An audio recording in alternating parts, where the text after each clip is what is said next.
fuel only on that radio traffic that we heard, provided that was contemporaneous and wasn't recorded from some time ago. Fuel only for the number 1 car, so that would be triple stinting the tyres? I would very much doubt it, to be honest, and especially because they've got Benoit Treluet still standing by for that car. It's not as if they're trying to make the drivers do longer stints because there's only 2 of them. My guess is that it was a bit of recorded traffic from before his first stop, because Lotterer did come in for a fuel-only stop at 1:20. So, yeah, I don't know. Yeah, it's a funny one, isn't it? But at the moment, both Andre Lotterer... no, let's go to Joe in the powered by Nissan pit lane. Lotterer has joined you, Joseph. He has indeed, and Treluet getting into the car now. Lotterer just jumping aside. Treluet inserts his seat insert into the car and slips down into the snug confines of the number 1 Audi. While he's doing that, the fuel is going in. He's getting assistance from an Audi mechanic to do his belts up and sort out his drinks bottle, no doubt. It's when the fueling stops, which is now, that's when we're going to change tyres. We're not triple stinting these tyres as we speculated. They've only done 2 stints, and Paul was quite correct in his assumption that they would indeed change tyres, because that's what's happening now. They're well ahead, no sign of the number 2 quite yet. The number 2 crew clear off from in front of the number 1 Audi. The last wheel going on now, that's the left rear. The jack comes off, a blast of diesel exhaust, and the car is now back in the race with a new driver inserted, Benoit Treluet at the wheel of the number 1 Audi. Exactly as Paul anticipated, and as the number 1 comes out of the pit lane, Tom Christensen will be just turning left-handed through the last couple of corners as he climbs towards the pit lane entrance. He did have a bit of traffic there. 25.5 for Christensen last time around. His lap number 105. And let's see, does he come into the pit lane this time, or does he stay out, waiting for the Sector 3 time to click up? We've just gone over half distance in the race, or just about to go over half distance in the race. We've still got an hour, 3 hours and 1 minute to go. And Christensen does not pit.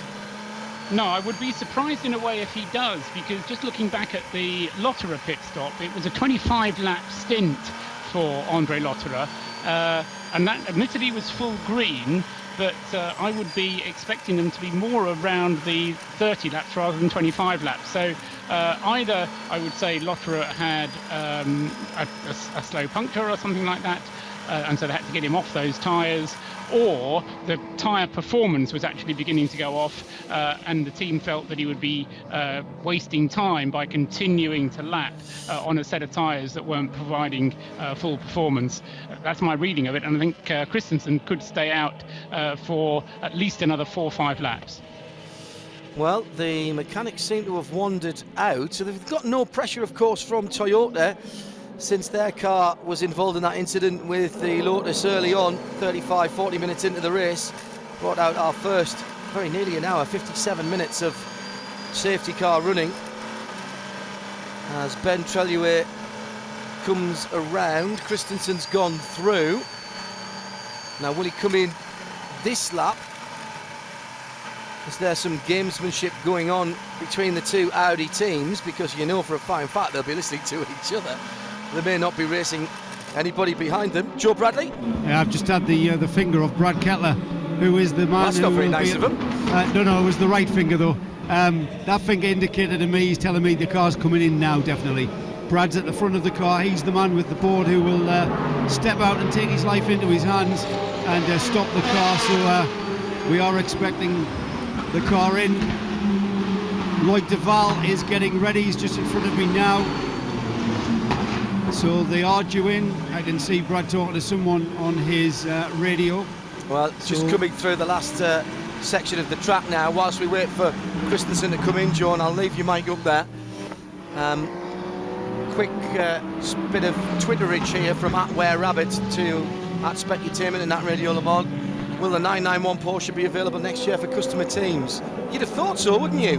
Now I'm hearing rumours that that might not be the case, and that more development might need to be done on that car by Manthey, and so that car may not yet be ready to go to customers. It won't certainly be allowed to go there without the guys at Visac being absolutely clear.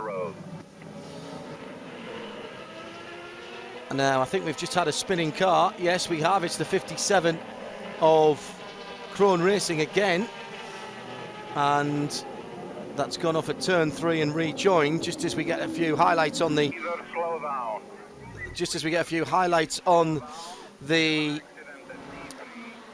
video feed, just seeing that quite scary accident that befell the Toyota and the Lotus earlier on. Tom Christensen's in the pits. Joe Bradley.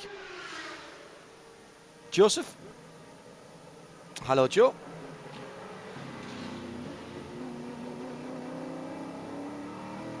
Well, not able to pick Joe up for that leading pit stop at the moment, as we see the replay of Wielander's barbecue. We can say that now because he's fine. Jimmy Brownie watching on down there in the pit lane. Been good GT battles all the way through. Oh, do you know, now that I've seen that, oh, and there's where Senna's car got tanged by the spinning Ferrari. I'm very surprised that the 97 Aston Martin of Stefan Munger didn't get called for spinning Jack Gerber around in that melee that caused the Porsche and the Porsche and the Aston to be involved. Joe Bradley down the pits. Yeah, I'm back in complete synergy. I needed a pit stop also. My battery lasting the 3 hours, so that should see me through to the end of the race. The number 2 Audi, though, I can report, was quite uneventful. Tom Christensen handing the car over to Loic Duval for his first go at the race. That pit stop, as you would expect from Audi, very efficient, very quick. Let's have a word with Tom. He's just having a word with Mr. Ulrich, so we'll give him a few seconds to finish that conversation, and let's have a word with Mr. Christensen. And Dr. Ulrich is giving us some idea what to say. I'm not sure if you can hear what Tom's saying.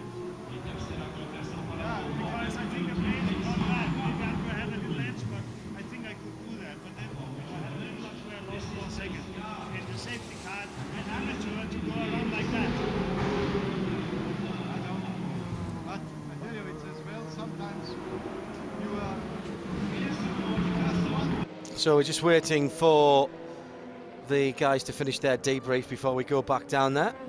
And Joe, do you have Tom there? Oh, hang on, Joe.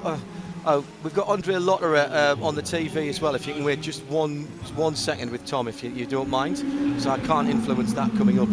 I'm afraid. There's Andre, and here's Louise. Splitting pit stops. Do you think you're going to get the advantage or keep the advantage?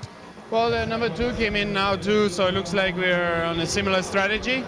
Yeah, I managed to get some gap, which is always good, you know, in case something happens. And now apparently the gap increased to almost 30 seconds. So it's looking good so far, but as you can see, anything can happen. You know, we just have to be careful now and control the race, control the gap. You know, as you saw yesterday, my teammates did a really good job in qualifying, so I can really rely on them too now. And one other question, how's that hands device of yours?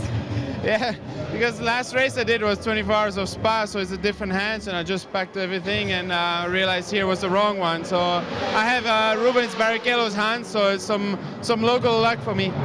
Not a bad friend to borrow from. Not a bad friend to borrow from. No, exactly. I think that hands was on very popular shoulders. Thank you. So Louise Beckett with Andre Lotterer. I think Tom Christensen's had to step away, Joe, has he? Yes, he has. More important conversation going on the pit wall now. He's talking with his engineer, Kyle. We'll try and grab Tom when he heads back towards the pit garage. I didn't want to eavesdrop too much on what was being said there, but he wasn't happy about his in-lap there for some reason. I mean, great. Radio Le Mans taking you right into the depths of and giving you such an insight there, and maybe we were a bit sneaky there and just I was standing next to them when they were having that conversation. But yeah, Tom certainly wasn't happy. I heard him mention something about safety car and what happened under the safety car, and maybe he was referring to when the number 2 lost the lead to the number 1 during that pit stop safety car period. Okay, Joe, you might want to ask him that when you see him next time around. So Trellier from Duval, waiting for Loic Duval to cross the line in the number 2. I'll give you the gap, but a good 2 seconds added to the lead by Trellier last time around. And Nick Heidfeld still hanging on in there in 3rd place. Pecom in from 2nd.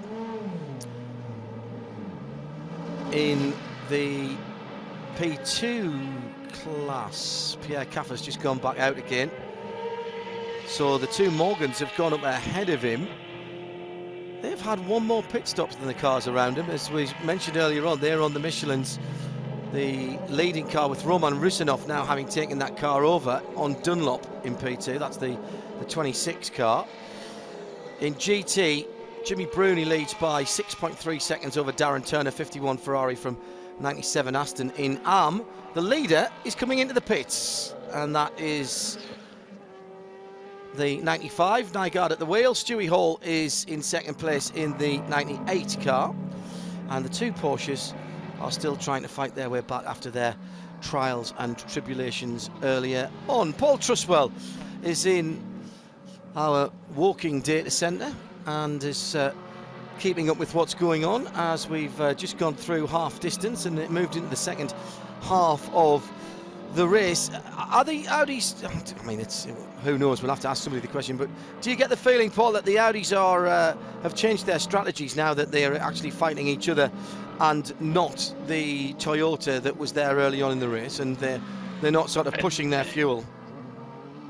I don't think they'll have changed their strategies much. I think it's changed the context of the race for them a little bit, because they are now only interested in one piece of opposition, and that's the other car, whereas when they're racing and there's still a Toyota in the race, yes, you do have to have a look at the Toyota and see where you are with regard to the Toyota. But I mean, we know from previous experience that there's no battle going on between the 2 Audis.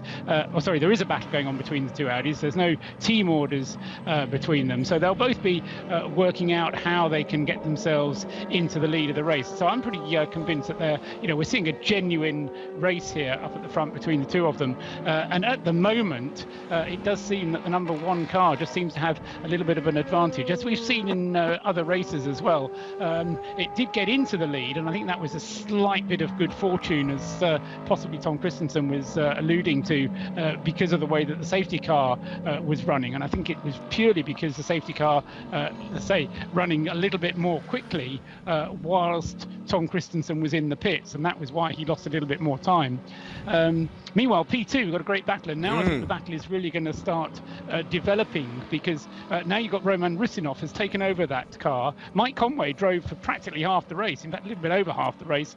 He was in the car from the start, and he's now handed it over. So that car has had its 3rd pit stop, and allowed Roman to get in. But of course, Roman has to do his minimum driving time, which is a little bit over an hour, and then it has to be, or will be, handed over to John Martin to bring it through to the flag. So that's going to be interesting to see how the other cars in LMP2 can now kind of make hay with the 2 Oak Racing cars, numbers 35 and 24. Number 35, Martin Plowman behind the wheel of that one, and 24, Alex Brundle. Those 2 cars, 2nd and 3rd, the 2 Oak cars, separated by just 20 seconds. So there's plenty of interesting battles going on there in P2. So as always, lots going on, even though we're in the middle, halfway through a 6-hour sports car race. Bruno Senna out of the race director's office, but still doing work, albeit not in the car. It's been a PR rampage for him this week, as you might imagine. And, must find it difficult to concentrate on the job of driving the car. It's been massively in demand this week, as you might imagine. Tom Christensen still discussing with Alan McNish on the pit wall what happened, and there's a furrowed brow from the Scotsman as he's listening to his teammate. And McNish listening intently to what Tom's telling him, and whether he's describing an issue with the car or Cars 8 and 32, which was the Toyota and the Lotus. We heard it was going to be investigated after the race. However, it now says incident involving those two cars, no further action after the race. Oh, and in fact that pops up on the other screen in front of me as well, which graphically needs to be attended to, so we do get it a little bit quicker sometimes. Matthias Besch has now got into the number 12 Lola Rebellion Toyota, still sitting in third position, but now has dropped a couple of laps to the lead Audis. Roman Rusinov has possibly, we might have suggested, gently being caught by Martin Plowman in the 35 car in second place, although that time around Rusinov takes time out of the chasing machine. Somebody's just gone deep at turn number 1 and had a big lock up, and I didn't see who that was. There was a yellow flag for a moment. I think it might have been the Greaves car with Christian Zugel at the wheel, and if it isn't, I apologise. He was the next one to pop back into sight. Darren Turner, try as he might, can't really make any impression on Jimmy Bruni's 6-second lead. A tenth here, a couple of tenths there, but then it drops back again when traffic intervenes. Pierre Caffer at the moment in the 49 Orica Picon prototype is looking to catch Alex Brundle. So it's 26, 35, 21, 49 in the P2 category. And the fastest man that time by some distance, a 1:28.9 as opposed to 31.3 from Brundle, 30.7 from Plowman and 30.2 from Rusinov. Pierre Caffer, quickest man in that top 4. Jean-Marc Merlin defending his 5th position from Christian Zugel, who drags back up towards that multicoloured street sign car. Duval's just gone by him and now heads across the start-finish line, and there's traffic now for the 5th place P2 car. Christian Zugel within half a second, goes off the track at turn number 1, right at the bottom of the centre S's, all 4 wheels off, over the curb on the driver's left, bounces back onto the circuit and loses all the ground that he'd made up. I wonder if he did something similar to that the lap before, and that's why the yellow flag came out. He just didn't make the centre part of that turn at all, the right-hander. And he's lucky not to do damage there, if I'm honest.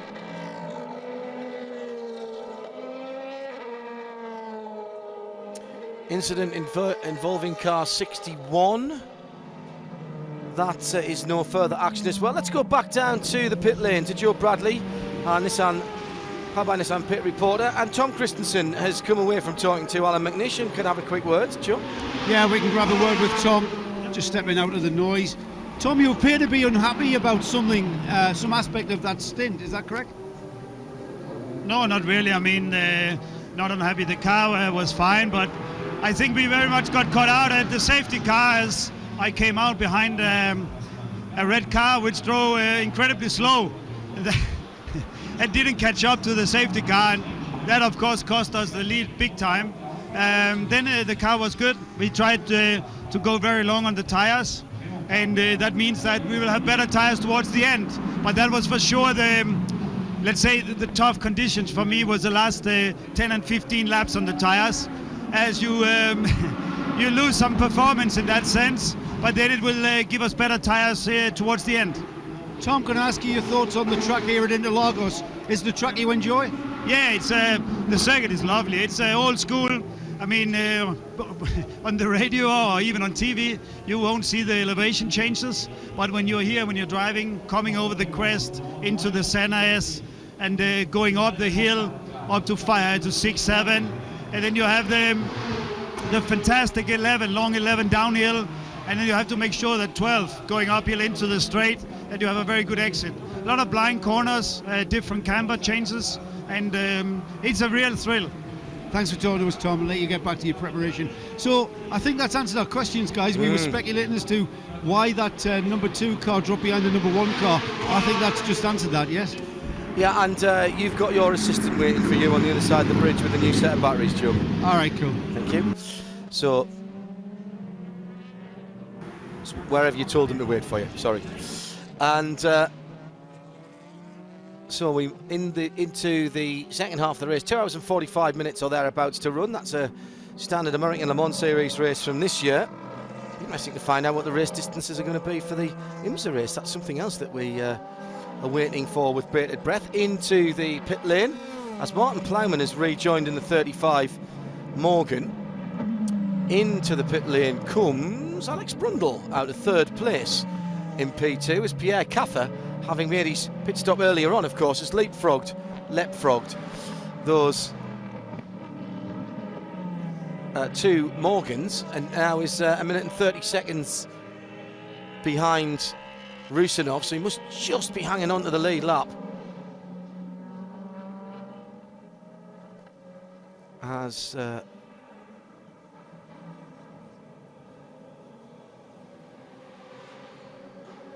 Ben Trellier completes lap number 120 with a 121.9. Well, he's got the hurry up there, Paul. He's clearly not hanging about. No, that's right. I think Benoit Trellier is one of those drivers who certainly can pedal along when he needs to, and perhaps Benoit and Marcel Fessler, the unsung heroes of that team. Often André Lotterer is regarded as the hot shoe, but both Trellier and Fessler, both very, very quick indeed when they want to be, and they're at the moment just extending that margin a little bit. It's up to a little over 30 seconds now between the number 1 and the number 2 Audis, and that's really just quick lap times, consistent lap times from the number 1 driving crew. Loic Duval, interestingly, 3 or 4 laps ago, I noticed he put the fastest lap of that car in sector 1 only, but he wasn't able to convert it into a full lap time, so possibly Loic taking a little bit more care in the traffic, and that of course is important because you don't want to lose everything just for the sake of getting around one corner a little bit more quickly.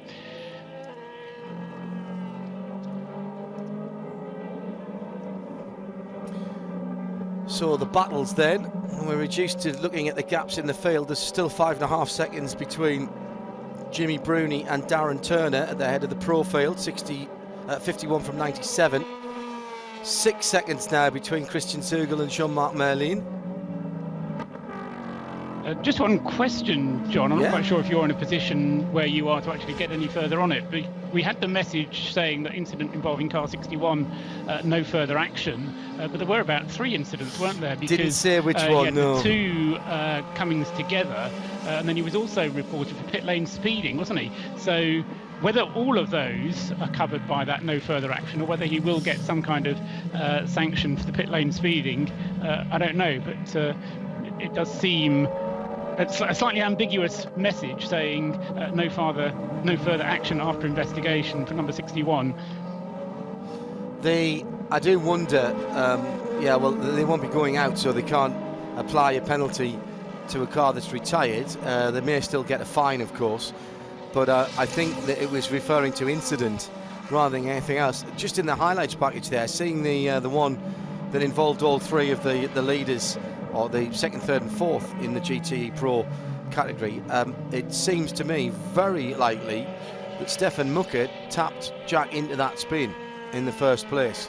Saw it from a different angle that we haven't seen before, and I think if that is the case, that Mucker was very lucky not to have been called for that, for avoidable contact. But we'll have another little look at that when it comes around in half an hour's time or so. Let me run down the timing and scoring for you whilst we have the opportunity. Trellier leads by 30 seconds all of a sudden, and Matthias Besch is in 3rd place in the number 12. Let's go down to GTE AM and leader for such a long time, Christian Nygaard. Track is keeping up the good work for the 95 Aston.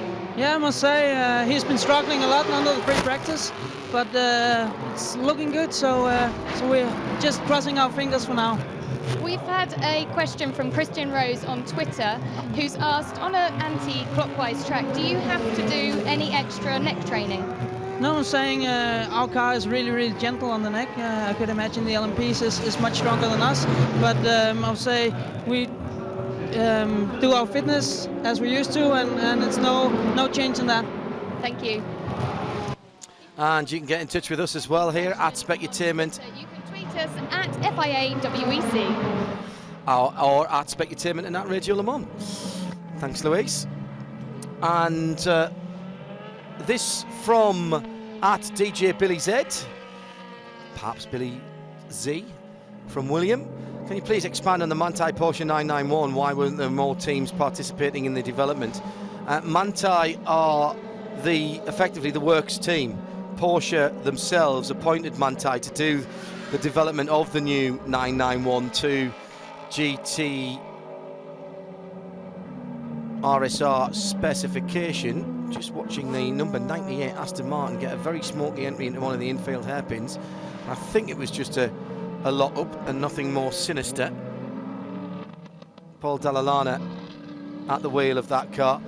Yeah, William, the Manthey cars are effectively the worst cars, so think of them as a Porsche entry. They're run by the Manthey team. They're actually entered as Porsche AG as it's in Germany, Team Manthey.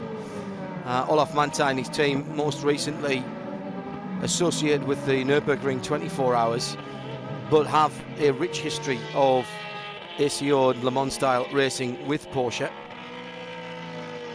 and were chosen by Weissach, the motorsport arm of Porsche, to develop that car while they were doing the development on the P1 car. Of course, they've brought in an awful lot of talent from BMW Formula 1 team that was closed down a couple of years ago, including the team leader, and those are the guys at the moment who are testing and developing that what sounds to be, unless they're dubbing the soundtrack on, an inline 4-cylinder turbo engine and some kind of hybrid for the new LMP1 Porsche. Mike Conway down there on the pit wall watching on, as Darren Turner has not been able to close the gap on Jimmy Bruni. Hope that's answered the question. He's got it down to 4 seconds, but that's about as close as he's been. Hope that's answered the question there, William.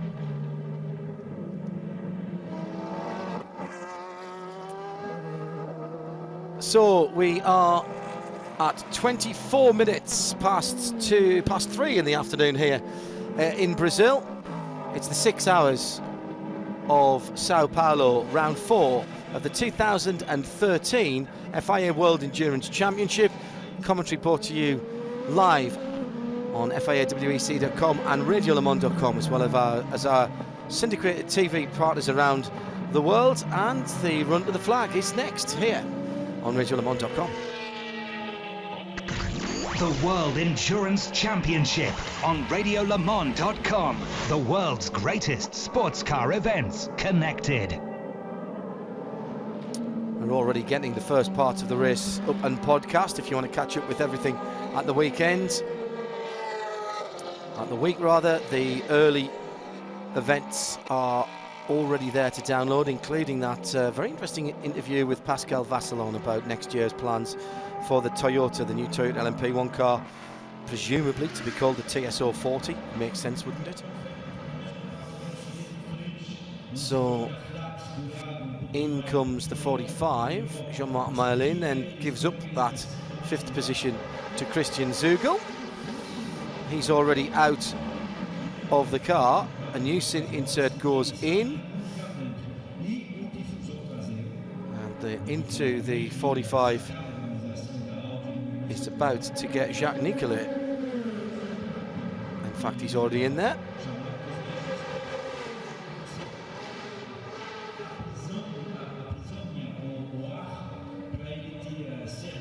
Seems to be taking rather a longer time than it needs to be.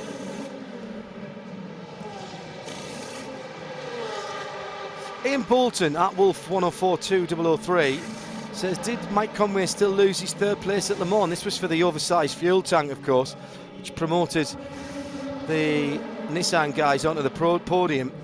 I believe that is still under appeal, and I've got to be honest and say I apologise. I don't know when the appeal's being heard. Certainly as of last Wednesday at Midweek Motorsport it hadn't been. We were talking to Graham Goodwin, you might have heard in our preview for this event on RadioLeMans.com. and I'm not sure whether that has been heard yet. I'm trying to get across that. And 8 o'clock UK time, this week's Midweek Motorsports, Wednesday evening, 2 hours of chat about motorsport in all shapes, forms and sizes. Join us then as we'll look back on this race as well as the rest of the weekend's motorsport action, and including that extraordinary ALMS race at Baltimore yesterday, shortest ALMS race on record in actual time and in racing. So we started the rundown, Trellier, Duval and Besh, 1, 2 and 12, 24, 25 seconds between the first two. In P2, it's the 26 Oreca Nissan, the G-Drive racing car with Roman Rusinov going great guns there at the moment, holding off Pierre Caffer in second place in the 49 Picon car. That's a battle for the championship as well. Martin Plowman seems to have been in that 35 Morgan forever. He's in third position, and Alex Brundle has stayed in the 24 car in fourth. In GT Pro, 10th place overall is Jimmy Bruni, and Darren Turner lapping on the same 10th as him last time around, but still some 5 seconds in arrears of the 51 Ferrari and that 97 Aston Martin. By the way, in third place, but off the lead lap, is the 91 Porsche of Patrick Pilet. In GTE AM, it's the 95 Christian Poulsen still leading that for Aston Martin ahead of Stuart Hall. And now let's go down and have a chat with Giancarlo Fisichella and Louise.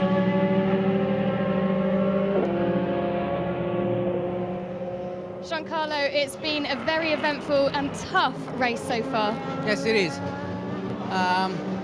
We have a good pace, good balance. The Aston Martin is very strong, still there. It's gonna be tough, but we can fight for the podium, to win the race. Hopefully, we try to stay away from any trouble. It's very a shame what happened to our teammates with the car. So the car is destroyed. This is really disappointing. But now we need to focus on our race, and we are looking forward for it. As a driver, when you step out of the car, you're obviously exhausted. What do you do? What's your process when you get out of the car and you have your relax time? And now for me, I follow the race. I just be concentrate and I listen what happened between the engineers and the driver. Thank you. Louise Beckett down there in the pit lane. September the 10th is the hearing date for that appeal for Le Mans. Thank you to Fiona Miller. Fragrant as ever, brilliant on the case. And thanks for tweeting that at Specutainment at Radio Le Mans. Paul Truswell is in our Surrey data centre, and that's just why we're having a look at an Aston Martin stop, but it's the pro car that's out of contention. Paul Dall'Anna has got out of that car, and Pedro Lamy has got in. Paul, at the front of the field, how are we going in terms of pit stops for the Audis? Have you revised when you expect them in now? Well, I'm still a little bit puzzled about why they were in a little bit earlier than I expected last time. But no, I'm looking at for number one to be due in on about lap 136. Now, he's currently on his 130th lap. So another 6 laps, which at these kind of rates will only take him less than 10 minutes. So expect to see the Audis beginning to come out again to do what will probably be a fuel-only stop for Benoit Trellier. Similarly, Loic Duval, of course, they came in a little bit later, didn't they? So Loic Duval will stay out for another 4 laps, I would think, in the number 2 Audi. But the gap first to second, although it's come down a little bit, Loic Duval has managed to take 5 or 6 seconds out of Ben Trellier's lead, which is over 30 seconds. It's now down to 24 seconds. Loic will take the lead when Benoit Trellier comes in, but then of course he'll lose it again once they make their pit stop. If they both do fuel-only stops, then we'll end up with the same situation after the stops. as we've got before, but if one of them decides they're going to do a fuel stop, a tyre change, then of course that will change the pattern of the race just a little bit. So whilst that is going on at the front of the field, so we've still got the Lonely Rebellion Lola charging along in third place. That goes a little bit longer on its fuel. That'll be able to stay out until at least lap 145, I would think. And then the leading P2 cars, you say Roman Rusinov in the number 26 car, still leading the way as far as P2 is concerned, but he hasn't been lapping quite as quickly on average as has Pierre Caffer, Martin Plowman and Alex Brundle behind. But such was the gap that Mike Conway managed to open up when he was driving the 26 car, that at the moment at least Roman looks in good order to be able to maintain the lead in P2. Just getting a look. Thanks, Paul. Paul Trustwell here talking us through the vagaries of what's going on out there. Just having a look at the very beautiful IMSA Matmut Porsche in the tricolour, the pearlescent tricolour colours on that car, which really pop in the late afternoon sunshine. The shadows beginning to lengthen. Sun's down behind the grandstand that we have our commentary booth in, and start-finish straight beginning to be covered in shadow. At the moment, I think Joe Bradley down in the powered by Nissan pit lane will still be in sunshine, not quite in shadow yet, Joe? Oh no, not at all. I don't think we're going to be in shadow until the sun really does go down. We started the race in the shade in the pit lane. Now the whole pit lane and part of the pit garage indeed is in the sun. So it's perhaps for the crews and everyone in the pit lanes, perhaps the most grueling part of the day, because the sun is gorgeous. I'm not complaining, don't worry. I'll soon be back in England. It's absolutely glorious, but it makes things tough. The temperature rising all the time, very, very hot and sticky. This coming in on Twitter from Brendan Elliott. He says, I understood mid and rear engine cars are more effectively balanced. How do the Vets and Astons compensate that difference? It's a really interesting question, because we heard from John Gore, the managing director of Aston Martin Racing, early in the week when Joe was talking to him on the pit wall, that the Ferraris and the Astons actually use exactly the same tyre from Michelin. The Porsches, which is a rear engine car of course, even the 991 with its revised dynamics, particularly in the wheelbase. Goodness me, breathing moment there from the 76 of Raymond Narak as the lead Audi of Ben Treluer went round the outside on the final corner and was a tad too close for my liking, and I suspect Wolfgang Ulrichs as well. Yeah, they use exactly the same tyre construction and compound on both of those cars. So you're talking about, you know, how do they compensate for that? They are even using the same tyres, so it's just different characteristics. We're looking at the 8-star 81 car at the moment. You have to make the best of the car that you've got underneath you, and I guess that's the best thing to do. That's all we can say about it. I just like the variety. Nick Manassian's out of the P-Comp car down in the pit lane. Louise Beckett is catching up with Britain's favourite Frenchman. You've got an extra pit stop on the rest of the LMP2s. Is that working for you? It's a little bit different, you know. I think we decided to refuel at one point when it was the safety car. We'll see what happens. I think we'll be fine. On strategy, we're all right, you know. We're not going to do more than the others. We refuel more, that's it. And I just wanted to point out, if you come round here with me, at the moment, you're sharing your pit, your garage, with the spare parts from the Audis. How's that? It's a big team. They need more space. So we've been very kind to let them have a little bit more space from us. No, it's very kind of you. Very good, isn't it? Thank you. Nick Manassian retakes his seat. Meanwhile, out on the circuit, Nick Johnson has just absolutely nailed the 96 Aston. Down the inside of him and drifts out. Gave him absolutely no room, despite the fact that the 96 had given some room. He's coming to the pits to have a look at the left-hand front wheel, and then has to wait for a prototype car so that he doesn't do the unsafe release. Who's at the wheel of the 96 at the moment? And that is Stuart Hall. So that was just, I think, a front wheel change on Stuart Hall's car. Joe Bradley? I'll confirm it. I think it was a full set changed on the car, but I will confirm it. The car didn't appear to be causing any issue.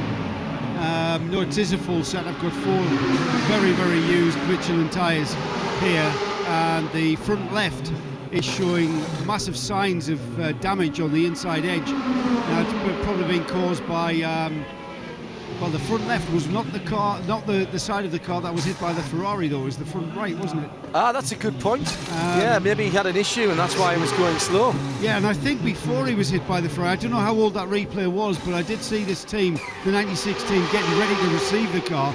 I'm not sure whether that was just coincidence or whether, you know, cause or effect. Was he coming into the pits because of the contact with the Ferrari, or were they already expecting him in because the inside edge of that front left was destroyed? Yeah, that's a very good point. I'm wondering if he was struggling with an issue already. It's not like Nick to be driving into people, Nick Johnson. But,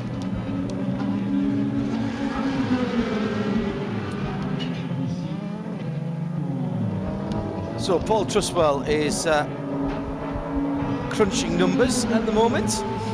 23 seconds now, the gap between first and second. Loic Duval has pulled it down just a little bit, but a very conservative fuel strategy now being played by the 2 Audis, with Matthias Besch not on the lead lap for the Rebellion Toyota. No, indeed, and Matthias is actually 2 laps adrift now from the 2 Audis, and remember that he was on the lead lap when we had the last safety car withdrawing, so that's the progress that had been made by the 2 Audis in the meantime. Ben Treluet must be pretty close to coming in for refueling. Currently just finished his 135th lap. That takes him on to 136. And in terms of his stint, that means that he is on, what is it, 100, so he's on his 31st lap. Now, before the race, I was saying if it was all green, we should be doing about 33 laps on a tank full of fuel. Last time, they both came in a little bit earlier, but I suspect that was because of tyres beginning to wear. So interesting to see whether or not the Audis decide to change tyres at this point and go slightly, or go as far as they possibly can, or whether they do what they did on the previous stint and double stint the tyres, but then have a shorter second stint on them. We'll wait and see. But Treluet, I predict, will be coming in very shortly, John. Thanks, Paul. 2 hours and 21 minutes still to run. And down in the pit lane, Joe Bradley has been doing a little bit of investigation. Joe, what do you got for us? Yeah, that 96 Aston, we were speculating as to what brought it in, whether or not it was the damage, or if any damage was caused by the contact with the Chrome Ferrari. The car was already coming in issues with that tyre, so if I pat myself on the back for spotting that front left. He was struggling with that tyre. The tyre, I think that, personally, John, I think they were very, very lucky to get away with that. That tyre was on the verge of going down. It was through to the canvas, just on the about an inch of edge on the inner edge of that tyre. So he called that one very cutely. Okay, thanks, Joe. That could have also account for why Stewie was in an odd place on the track, and maybe Nick not quite as much to blame then as we thought to start with. However, it still didn't look very good, did it? Didn't look smart. But the incident itself is under investigation, John. They've now put that up on the screen, that the incident between the 57 Krone Racing Ferrari and number 96 Aston Martin. The Astons do seem to have a bit of a Ferrari magnet in them all today. The incidents early on. Julien Canal has taken over the Chevrolet Corvette number 50, the Labour competition car. 6th position in the GTM category, but many laps down after that electrical problem that was affecting the transmission, I think, earlier on. There'll be no further progress for the 99 Bruno Senna Rob Bell Aston Martin. That car in the middle of the infield and not being pulled anywhere after the contact there with the 91 Porsche. I think one of the impressions that I do get, John, and welcome your view on it because you're closer to the action, but I just feel that some of the incidents that we've had have been due not necessarily to misjudgments so much as the fact that a lot of the cars are a bit more of a handful perhaps to drive than they are usually, and that means that when being overtaken they expect us to get maybe cars going around on rails, as very often they do, but there just seems to be either as a result of the heat or tyre wear or something, there just seems to be a bit more cars being a bit loose, being harder to drive, and that means, of course, overtaking a car that's a bit ragged is that much more difficult. That's interesting, actually, because that is pretty much what we heard from the Toyota pit, wasn't it, when Anthony Davison was talking earlier on to Louise and said, you know, it's absolutely easy flat round there, anything with downforce. I don't know what was going on with the Lotus. If he did have a problem, he shouldn't have been. Well, you know, then we heard that he might have been on the curb because he'd had a bit of an incident. Jörg Bergmeister getting ready to go to work, by the way. But I think he's spot on there. We've seen throughout the free practice sessions earlier in the week, people, all of the teams, including Audi, including Toyota, all of the big teams, even struggling to get a balance on the car, and the difference between the morning sessions and the afternoon sessions have been quite significant in terms of the track temperature. The Michelin track temperature at the moment, 29.4 degrees Celsius, easily the hottest we've had all week. The air temperature sitting up at 29.9 as well at the moment. And I do think that what we are seeing and what we have seen over the last couple of seasons or more, Paul, on the other side of that argument, yes, I agree, cars are looking a little bit more squirrely, a little bit more difficult to control here, even for the pro drivers. But I think people have got used to the fact of saying, that's going to be close, but I can get through there. I'll take that chance. In that way that racing drivers calibrate risk immediately and go, right, risk and reward, right, oh yeah, he's gone, let's go through, just as we've seen with Loic Duval there, diving down the inside of the Aston Martin. Yes, he's seen me, I'm going through. Now that's fine if the driver ahead hasn't got a problem, but if he's struggling with something that's not going exactly where he wants to go, all of a sudden that margin of error of maybe 2 or 3 inches, which the guys are used to, has disappeared, and I think you may have hit on something there.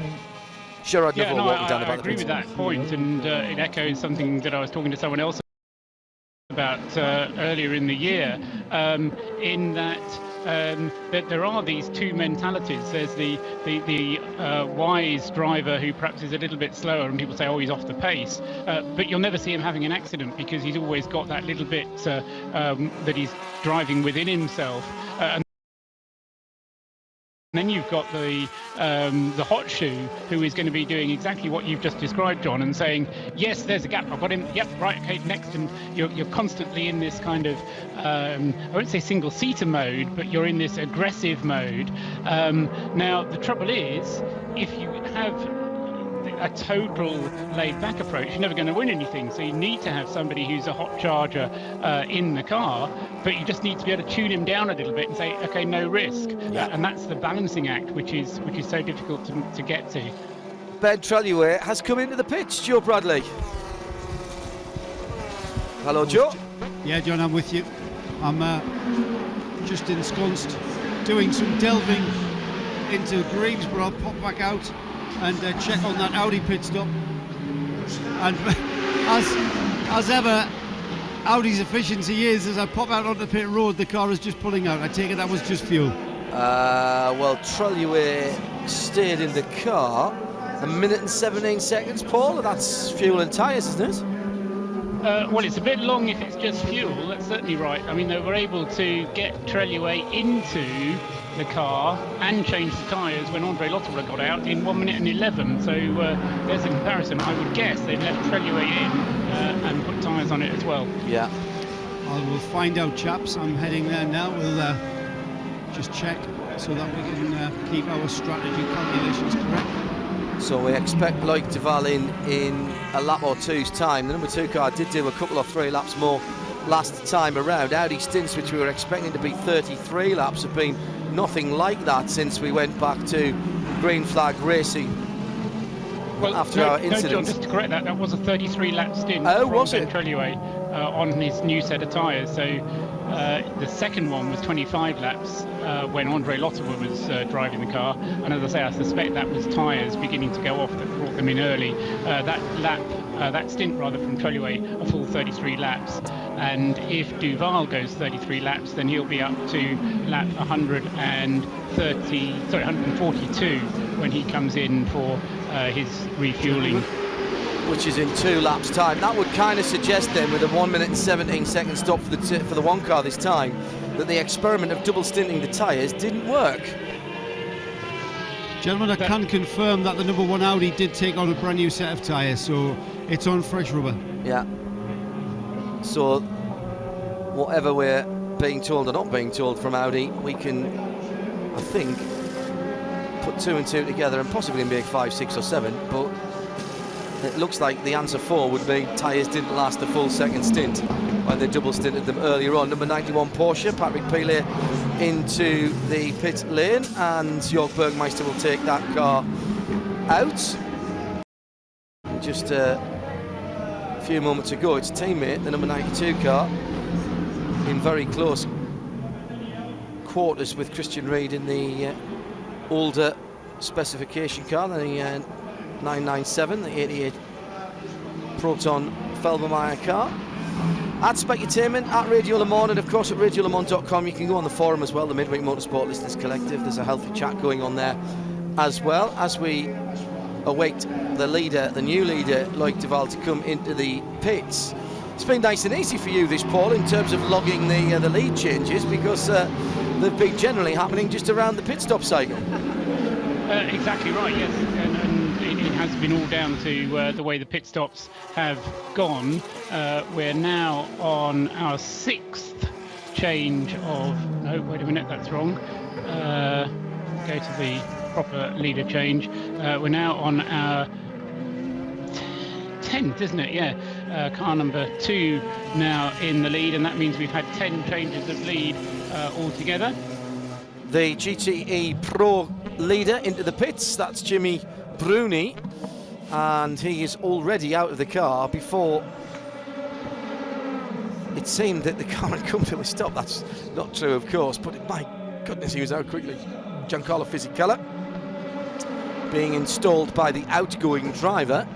So Stefan Mucker has just been in, or the 97 car rather, has just gone out of the pits. Darren Turner has passed it back to Stefan Mucker, and down at Audi, Joe Bradley. Yeah, the number 2 Audi is in. Luc Duval staying in the car. The fuel is going in as we speak. Now, significantly, or it may prove to be significant, I should say, is the rubber that's coming off the car is now used. However, we're not putting brand new rubber back on the car, we're putting scrub set on. Now, I don't know whether that's to do with set allocation or a tactical choice of putting a set of already used and scrubbed tyres on the car. Hard to judge just how much life has been taken out of the tyres. I can tell you there is the set that's gone on, they're definitely scrubbed. There's even an element of pickup on the tyre, but I'll try and ask the right question as to just why that is the case. Now, who's the best person to ask for that? Now, probably Brad Kettler, number 1 on the car. But I'll ask Alan if that's significant. He's in the middle of a conversation with Ralph at the moment. Hang on a second, Joe, because they haven't put the right rear wheel on that car properly. It's come off and it's rolled onto the top of the rear bodywork as the number 2, Loic Duval, comes out. There was an issue with the right rear wheel. The car gets flipped around in the pit lane. The tyre came off, bounced up. The tyre wheel came off, bounced up, and it's landed on the rear deck. So he's going to bring that all the way back with him. Now, did he touch the wall as well? Oh, it's a fabulous save from Duval. The tyre goes off, catches the car up, hits it in the rear 3/4 of the right-hand side, and I've never seen anything like this before, and I can honestly say that. It's coming round on the rear 3/4 of the car, 3 wheels on his wagon, the 4th coming back with him. So a mounting issue with the right rear wheel of Loic Duval's car, and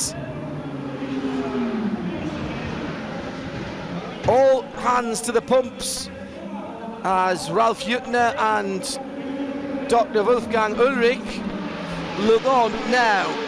This could have massive championship implications. The lug nut, the centre lock lug nut has gone. This is not a case of that centre being pulled out of the wheel. And immediately at Rebellion, there's action. Matthias Besch due a pit stop shortly. Nicola Prost getting ready to go out and join.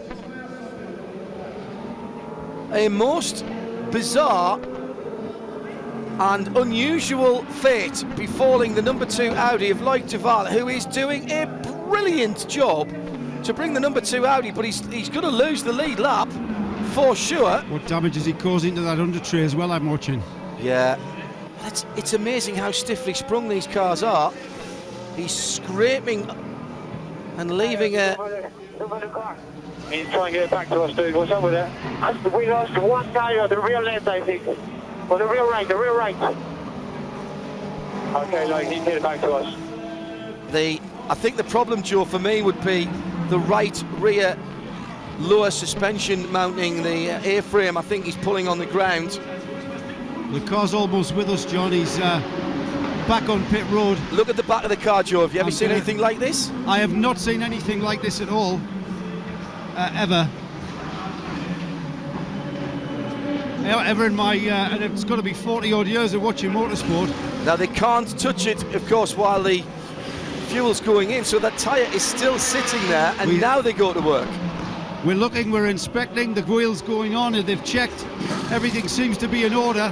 They've moved the errant wheel from being trapped by the rear wing on the car, front tyres. We're now going brand new set on the car. Refilled. It looks like the car is completely undamaged. No doubt about it, the car is blemished. Let's see what Alan thinks of that. Alan, I don't think I've ever seen anything like that with the wheel coming back with the car. Well, Loic's obviously very and brought it all back for us. Yeah, I don't know what happened, obviously. I saw what you saw on the television, where the right rear wheels obviously came off, but somehow it's engine cover. And that's kind of screwed the race completely now. I was going to ask a question now that I was walking up to you when that incident took place. The first set that just been taken off was a scrubbed set, Alan. Will that scrubbed set be used again? Now no, because it's got so much pickup on it, and also we don't know the damage to the right rear that's had the problem. It was the set that I put on under the safety car that just drove around under safety car, so all in all it hadn't done any mileage at all. Thanks, Alan. Yeah, so a bit of speculation earlier on about that scrubbed set possibly being reused when it didn't have any green flag running. That's exactly what they did do. See, Audi is so considerate to the other runners there. Go ahead, Joe. I'll tell you what impressed me there, mate, was the fact that the car had just been in. You would think the mindset of the mechanics and the crew was, right, job done, let's go sit back down and watch some television now. But no, it's what makes a top team excellent is the way that they react to a situation like that. And within seconds of that, those pictures appearing on the TV screens here in the Audi pit, there was a new set out of the tyre ovens out back and on pit road in readiness to receive that car. And that's what makes this team great, is the way that they react to situations. You're absolutely right, John. He has lost the lead lap, so Treluet now has a full lap's lead on Loïc Duval in second place in the number 2 Audi. Matthias Besch in the Rebellion car is on the same lap as the Audi, but they are separated by far enough, as long as there's no further problem for the Audi, for them to be able to hang on to second place, especially because Besch is now coming into the pits for his routine pit stop, so that'll delay him still further. Interesting little Anorak point that I did pick up there was that the guy who actually took the wheel off the rear deck was a regular mechanic rather than a tyre changing mechanic, because of course that wasn't a wheel problem, that was a mechanical problem that they did when they took the wheel off the rear deck, because that wasn't one of the tyres that was put back on. Yes, I like the thinking there. Just up on the screen now, Nick Johnson did get a black and white flag for the contact with the Stuart Hall 96 Aston Martin earlier on. So he has been warned that his driving standards are being monitored. Matthias Besch brings the 12 Lola Rebellion into the pits. They must have thought that all their Christmases had come together there. If that Audi had got stuck out on the circuit, they could have been looking at even a better result, as we hear from race control that the Audi is now under investigation for unsafe release in the pit lane, presumably for an unsafe, incorrectly mounted tyre. Joe Bradley is down at the Rebellion Lola pit. Yeah, pretty standard down here for Rebellion, taking advantage, of course, of what's just happened to the second place Audi. That car now moving up into second place overall. So they will be going all guns for the last 2 hours and trying to hold on to that podium position, but a step further up the podium now. We heard Nicola Prost mention that their target was to get onto the podium. Well, he's aiming for the number 2 step of that podium. Just seeing the replay of Ralf Juttner and Wolfgang Ullrich looking at each other when that bizarre incident took place in the pit lane. We need that as a captured competition. We absolutely do. Let's have a word with Wolfgang Ullrich. That should be W. Ullrich. His first name's not Dr. Louise. Ullrich, I suppose that was the best of a bad situation, if ever you could put it that way. Yeah, I mean, this is something that is really something happening, and I have never seen it before, that a car that is losing a wheel brings it back on its back into the pits. I mean, unfortunately, the guy didn't properly fix it. We have to check why, because the torque was there. Yeah, the car had no other damage, so we just changed the tire and sent it out again. They did good to repair it so quickly, and as you say, with no other damage. There was no other damage, and the wheel that he lost was bouncing back from the guardrail on the car, so he brought his own wheel back. Thank you. Extra Audi safety feature. If you've been watching your televisions recently, you will have seen the R18 playing the part of a number of different street cars. A pickup truck wasn't one of them. Maybe it should have been.